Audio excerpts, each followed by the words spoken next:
ये सवाल सीधा सीधा आपके एनसीईआरटी से एक बार फिर से लिया हुआ है। क्या बोल रहे हैं? Which part of the brain is specifically responsible for life sustaining functions such as heart rate और ब्रीदिंग। यानी कि आपकी श्वसन क्रिया के लिए और उसी के साथ साथ आपकी ब्रीदिंग के लिए इनमें से कौन सा मस्तिष्क का वो भाग है जो आपके लिए जिम्मेदार है।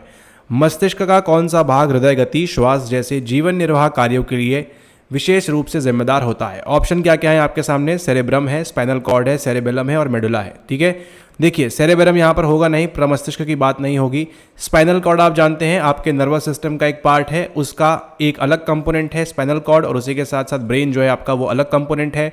सेरेबेलम जो है वो किसके लिए मदद करता है? मदद करता है आपको यहाँ पर किस चीज़ के बारे में? आपको मदद करता है आपके बॉडी के बैलेंस के बारे में। आप जो नाचते गाते हैं, डांस करते हैं, उसके लिए आपको मदद करता है। लेकिन जो आपका मेडुला है, ध्यान दीजिएगा, जो आप श्वास ले पा रहे हैं, अभी सांसें ले पा रहे हैं आपकी ब्रीदिंग के लिए, ठीक है, हृदय गति, आपकी हार्ट बीट और ये जो श्वास आप ले रहे हैं, इसके लिए कौन जिम्मेदार है?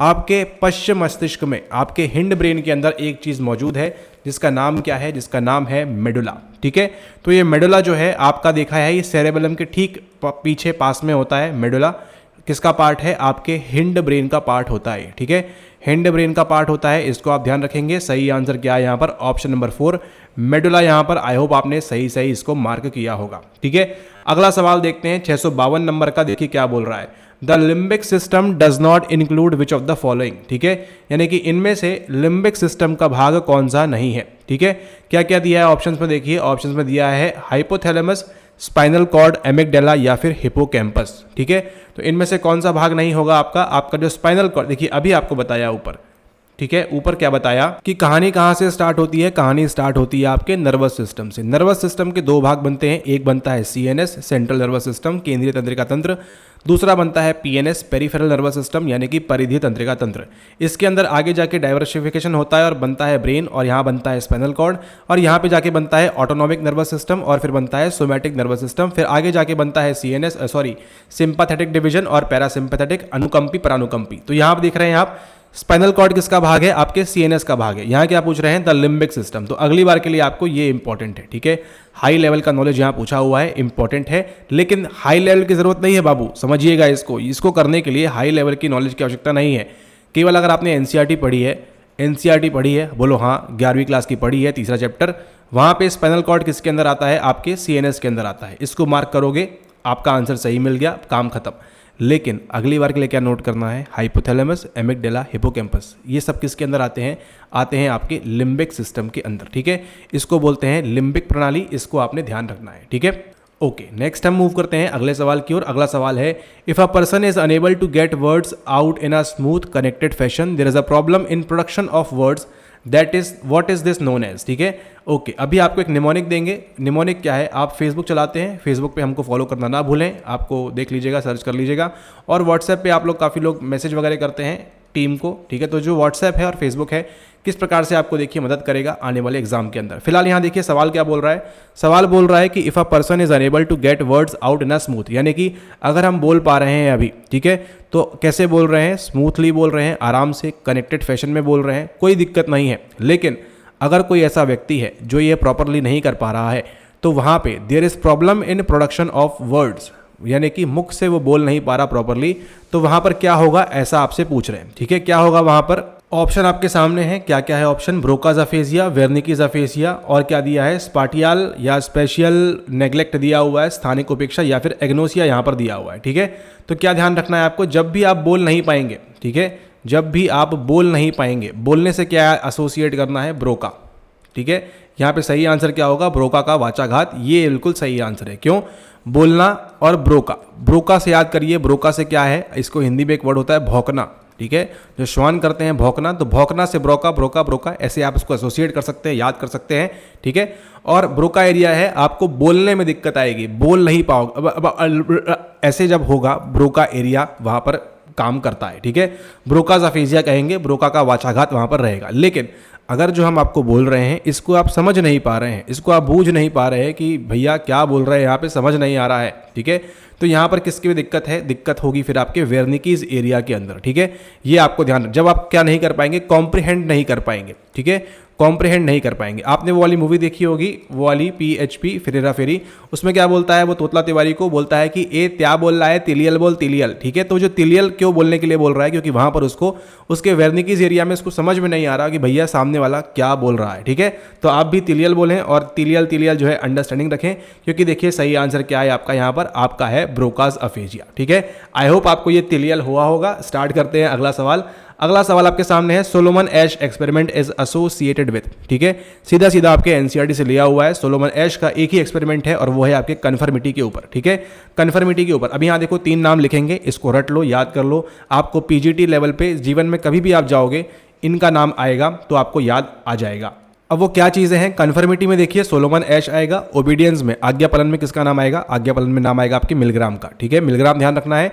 और कंप्लायंस में किसका नाम आएगा रॉबर्ट चियाल्दीनी का, ठीक है। जो आप देखते हैं ना foot in the door, door in the face techniques जो है एनसीईआरटी में दी हुई है सोशल साइकोलॉजी के अंदर, तो ये 3 नाम आपको प्रमुख तौर पर ध्यान रखना है, ठीक है। जैसे आपको अपने ताया ताऊजी, पापा मम्मी, भाई बहन, फूफा फूफी, ठीक है, भतीजी भतीजा, ठीक है, भांजा भांजी, इनके नाम याद रहते हैं, उसी प्रकार से इन जो 3 एक्सपेरिमेंट हैं फेमस, उनके अंदर आपको इनके नाम ध्यान रखना है, ठीक है। कन्फर्मिटी के लिए सोलोमन एश सारा कुछ कहाँ दिया है, हम अपने मन से नहीं बोल रहे हैं, कहाँ दिया है, एनसीईआरटी में दिया हुआ है, ठीक है। उसको पक्का करिए और अगले सवाल के ऊपर चलते हैं। कन्फर्मिटी इसका आंसर है, ओके।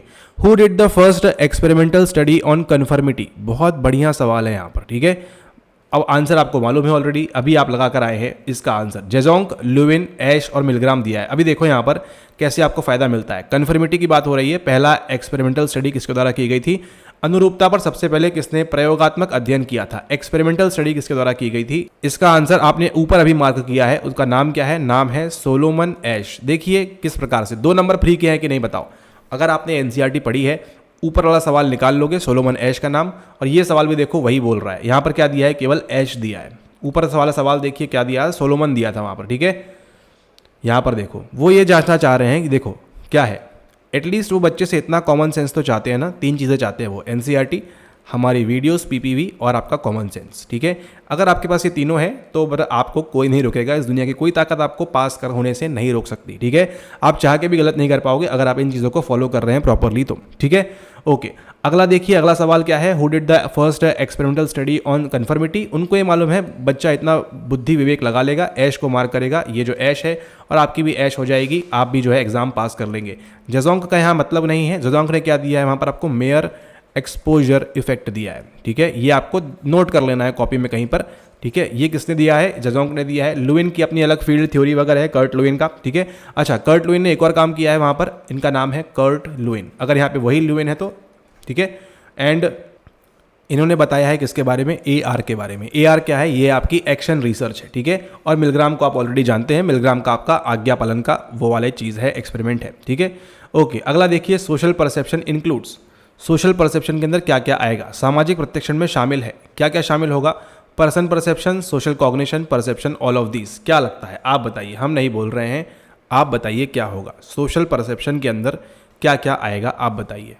आपको क्या लगता है, अगर आप एग्जाम हॉल में बैठे हैं, ये सवाल देख रहे हैं, किसको मार्क करेंगे आप, बताइए बताइए बताइए। जी हाँ, सही सोचा आपने, किसको मार्क करेंगे, ऑल ऑफ दीज को मार्क करेंगे। फ्री का नंबर मिलेगा आपको 1 मार्क का, ठीक है। इतना तो रिस्क आप ले लीजिएगा, अगर 10 सवालों में मिल रहा है, 10 में से आप 10 में मार्क भी कर दोगे ना, तो आपके 8-9 तो गारंटीड सही हो जाएंगे, कुछ अगर नहीं भी आ रहा है तो। लेकिन ऐसे सलाह देते नहीं है, सारी चीज़ें बननी चाहिए आपको।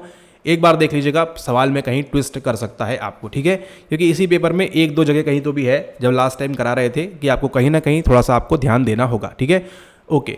अगला देखिए, Khalistan is a tactic use in impression management. Khalistan एक रणनीति है जो छवि प्रबंधन में प्रयोग किया जाता है। क्या है वो, सेल्फ एनहेंसमेंट, अदर एनहेंसमेंट, और यहाँ पे दिया है बोथ, या फिर यहाँ पर दिया है नन ऑफ दीज, ठीक है। तो यहाँ पे आपने नॉलेज लेना है, लर्निंग लेनी है आपने। यहाँ पर देखिए, आप लोग में से कई लोगों ने ना बताया नहीं था कि नॉलेज बेस कहाँ होता है, ठीक है। ये आप लोग गलत करते हैं, कमेंट नहीं करते हैं नॉलेज बेस के बारे में। इंपॉर्टेंट है, एस्टेट में आ जाएगा, फंस जाओगे, बोलोगे हाँ सर ने पूछा था हमसे, हमको बना ही नहीं। कमेंट करिए नॉलेज बेस कौन सी थ्योरी के अंदर आता है, ठीक है। आपको क्लू देते हैं, ये आता है आपके इंटेलिजेंस के अंदर, ठीक है, ओके। फिलहाल यहाँ देखिए सही आंसर क्या है आपका, option number 3, self enhancement and other enhancement both, ठीक है। ये जो है यहाँ पर आपका इसका सही आंसर रहने वाला है, इस चीज़ को आप यहाँ पर ध्यान रखिएगा, ठीक है। सही आंसर क्या है आपका, ऑप्शन नंबर 3 यहाँ पर। ये आपकी लर्निंग थी, इसको आपने एज अ लर्निंग के रूप में लेना है।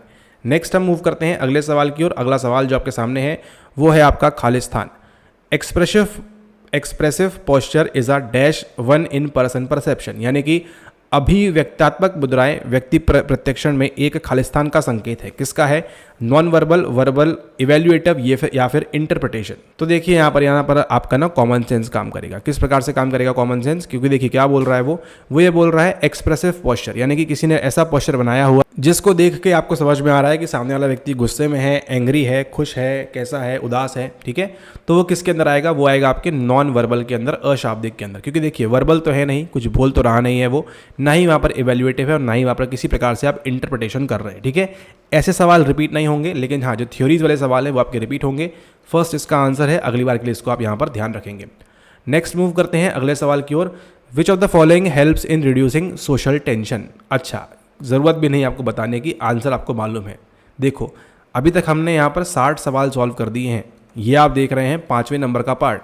इसके पहले के अगर पार्ट नंबर 4, 3, 2 और 1 अगर आपने नहीं देखा है तो जाके आपने ज़रूर देख लेना है, क्योंकि अगला जो पार्ट रहने वाला है वो कौन सा है? वो होगा आपका पार्ट नंबर 6, ठीक है। तो ध्यान दीजिएगा इस बात को, अच्छे से देखिए सारे के सारे पार्ट, बढ़िया तरीके से सब कुछ कवर करिए और आपके सारा पेपर अच्छे से हो जाएगा, ठीक है।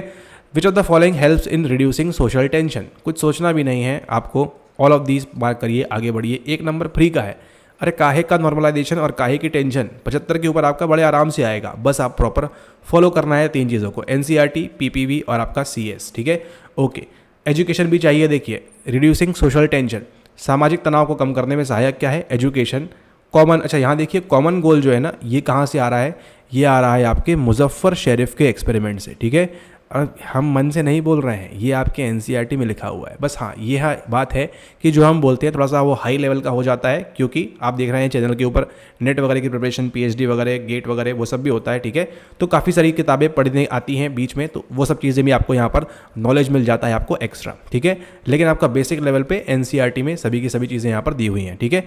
ओके, कॉमन गोल भी है और आपका क्या है? इंक्रीजिंग इंटरपर्सनल कॉन्टैक्ट, ठीक है। अच्छा, अब यहाँ पर देखिए आपको समझ में आएगा, जहाँ पर सुई का काम है वहाँ सुई चाहिए आपको, जहाँ तलवार का काम है वहाँ तलवार चाहिए, ठीक है। आपको समझने के लिए देखिए काफ़ी है, इंक्रीजिंग इंटरपर्सनल कॉन्टैक्ट, ठीक है, पारस्परिक संपर्क का बढ़ावा। लेकिन यही जाकर अब आप फ्यूचर में कभी अगर नेट परीक्षा देंगे या गेट परीक्षा देंगे तो वहाँ पर जाके ये क्या बन जाएगा पता है आपको? ये बन जाएगा वहाँ पर जाकर कॉन्टैक्ट हाइपोथेसिस, ठीक है। खैर वो हाई लेवल की बात है, लेकिन आपको अगर छोटी छोटी चीज़ें देखिए, बेसिक से ही ये हाई लेवल पे जाते हैं। तो फिलहाल यहाँ पर देखिए ऑल ऑफ दीज जो है इसका सही आंसर होके आता है, ठीक है। ऑल राइट, नेक्स्ट मूव करते हैं हमारे अंतिम सवाल की ओर आज के लिए। विच of the following is an impact of social loafing? ठीक है, निम्नलिखित में से कौन सामाजिक श्रमावनयन का एक प्रभाव है? ठीक है, अब बताइए कौन आज की तारीख में इस शब्द का इस्तेमाल करता है? श्रमावनयन कोई नहीं करता है, ठीक है। आसान क्या होता है बोलना? Social loafing. तो ऐसे ही आप एग्जाम के अंदर भी ध्यान रखेंगे कि एक प्रभाव कौन सा है, रिड्यूस्ड परफॉर्मेंस, इंक्रीज्ड कोहेसिवनेस या फिर नन ऑफ दीज, ठीक है।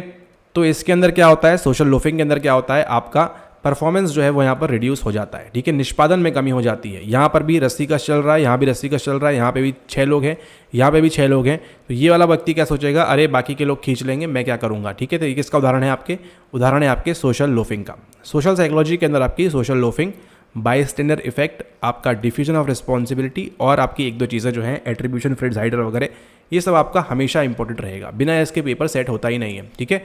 ओके, यहाँ पे सही आंसर क्या है आपका? Option number first, reduced performance.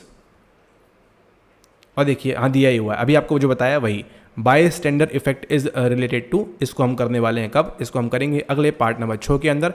आशा करते हैं आपने इसके पहले के पार्ट नंबर 5, 4, 3, 2 और 1 ज़रूर देख लिया होगा, और नहीं देखा है तो इसको ज़रूर देख लें अपने एस्टेट 2025 एग्जाम से पूर्व, ताकि आपको पहले से ही सवाल मालूम रहे कौन से सवाल आने वाले हैं, कौन से आ रहे हैं और कौन से आते रहेंगे, और जल्द से जल्द आप पास करें TRE 4.0 का examination. Thanks for watching the video, have a nice day है, take care, see you all soon in the next video.